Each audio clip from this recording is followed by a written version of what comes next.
the Falcons are re-signing former starting nickel corner, Dee Alford. Now, I can't believe I said that. This is a signing that I think is more of a competition signing. So a little bit of background on Alford. I mean, I think at this point we all know who he is, but he was one of the lower guys on the totem pole last year. He was a UDFA in 2020 out of Tusculum. It's a D2 college in Tusculum, Tennessee. I only know of that because my roommate's girlfriend at the time, now fiance, went there and played tennis. And evidently it's a tennis powerhouse in D2. So shout out to Dee Alford for being a part of that crew. But played in the Canadian Football League for a few years with the Winnipeg Blue Bombers. I think he won a Grey Cup or two. Then he gets an opportunity to play in the NFL. And 2 years ago in 2023, Alford was a really nice piece on this defense, right? It's good to have a nice, valuable nickelback corner. But last year, the regression was real. And it's why they did not, I think, place a tender on him, or he was a restricted free agent, exclusive rights, one of the two. And they opted to let him test the market, which when they did that with Troy Anderson and Alford, I said, this does not mean the door is slammed shut on their return. It just means go out there and see what offers you get and come back to us and let us know. And if you get an offer that we're comfortable with paying, then we'll give you that offer. But if you can find more money elsewhere, adios. Nate Landman got more money elsewhere. He went to the Chargers or the Rams, one of the two teams. And Alford, I guess, did not. So he comes back to Atlanta for what I believe is now going to be a training camp battle for the starting nickel position after the comments Raheem Morris made last week at the NFL owners meeting. Now, anytime news comes out, you know we are going to be the first ones to get you a video on the subject. So make sure to subscribe to the channel. We're trying to get to 35,000 subscribers by the time the NFL draft gets going. So help me out. Click that sub button down below. And in return, I promise to get you quality, entertaining, informative content as soon as news breaks. Now, as I was saying, I think Alford's going to be competing with Clark Phillips for that starting nickel position. I don't believe either one is going to be handed the job. Right now, I think Phillips is CB1 on the depth, or CB3, you know what I mean? Like, he is going to be the first guy out there when the defense gets together for OTAs and they say, starting D, get out there.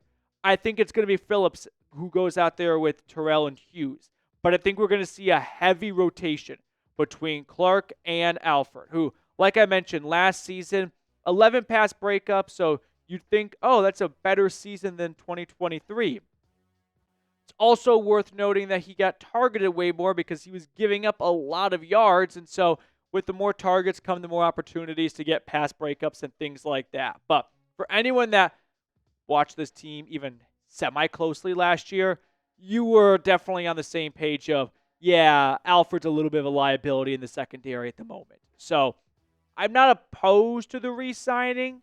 I like the idea of bringing in some competition for Clark Phillips, who did not play nickel at all in his first two seasons with the Falcons or really with the Utah Utes in college. So I always felt that for the right price, bringing Alford back would not be a bad idea.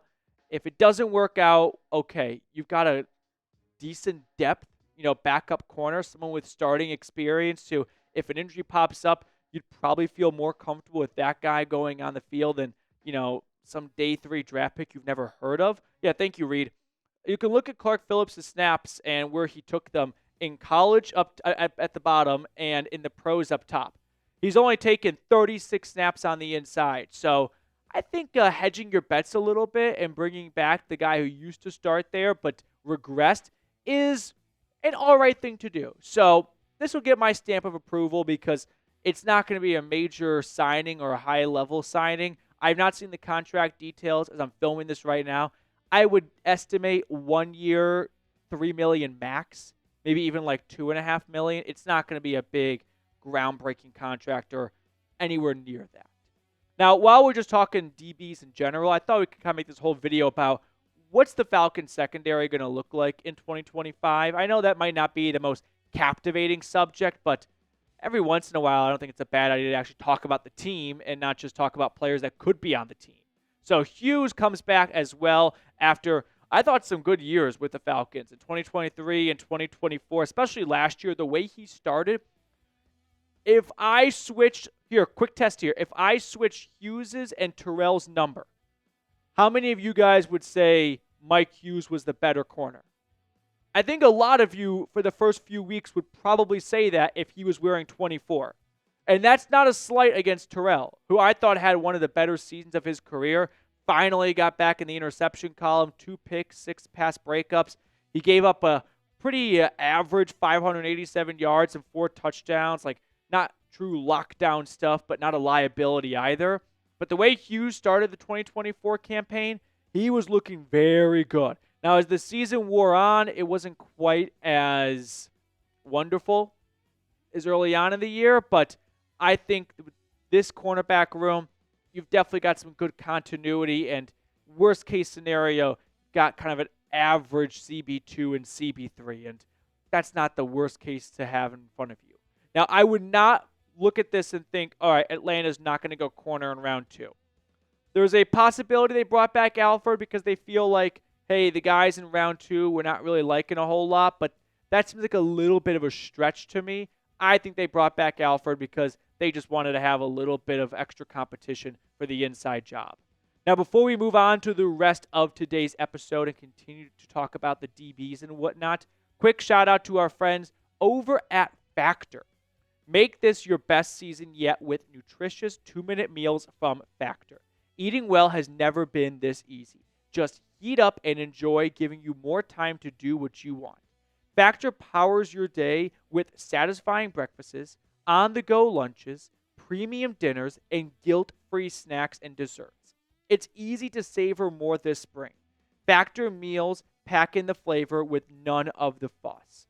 Now, if you're busy like me and you're kind of on the go, it's great to kind of have this not just in your back pocket, but to rotate in. That way you don't have to get home from work and realize, oh, crap. I either got to go to the grocery store or I got to spend way too much for someone to bring me food.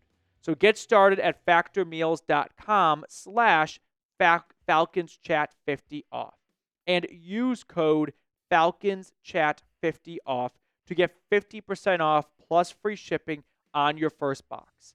That's code FalconsChat50off at factormeals.com/FalconsChat50off for 50% off plus free shipping. I put all that information in the comments and description of today's video.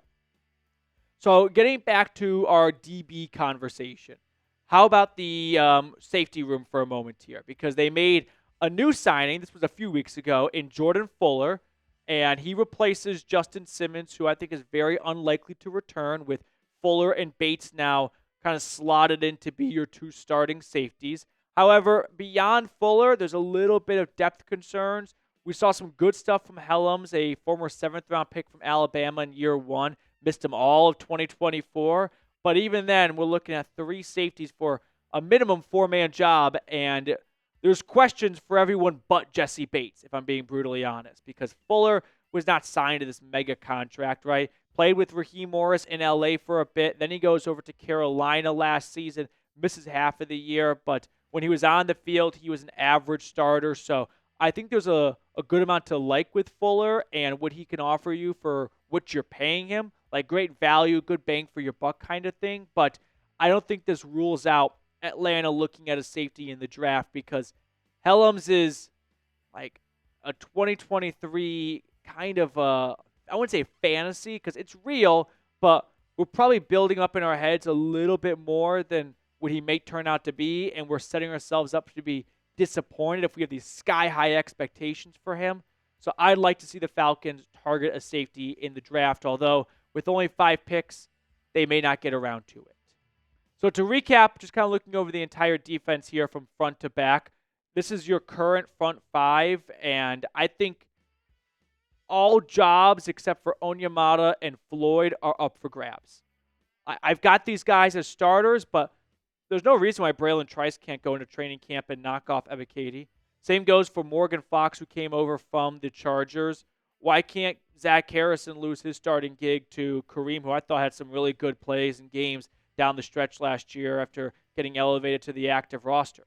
So overall, from the front to the back, my takeaway, and this is kind of the cherry on top for the video, is Atlanta needs a great draft weekend, because looking at pass rush, the corners, the safeties, there is a lot left to be desired.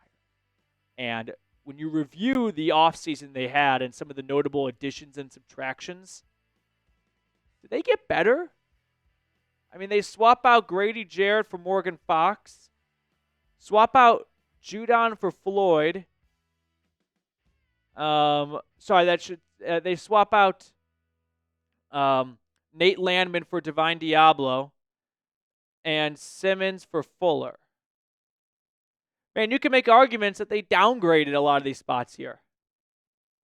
And that's the tough pill that Falcons fans, I don't think, need to swallow, but have been swallowing. I can't convince anyone this defense got better. And if it was that bad last year and it only got worse this offseason, at least so far, that's going to put a ton of pressure on this draft. And when you only have, in my opinion, 3 picks worth anything, a first, a second, and a fourth, you better find some good players in rounds 1 and 2. You just cannot afford to miss there. I'm talking rookie of the year type players in round 1. Like what the Rams did last year with Jared Verse and Braden Fisk. That was their first and second round pick. You got to have a Rams 2024 type draft where your first and second round pick are immediate and valuable contributors to your team. As of now, the answer is a no for me. That's going to do it for us on today's episode. Thank you all so much for tuning in. I hope you enjoyed our breakdown of the re-signing and just the defense in general. If you did, do me a big favor. Click that thumbs up button on your way out, and I'll see everyone later.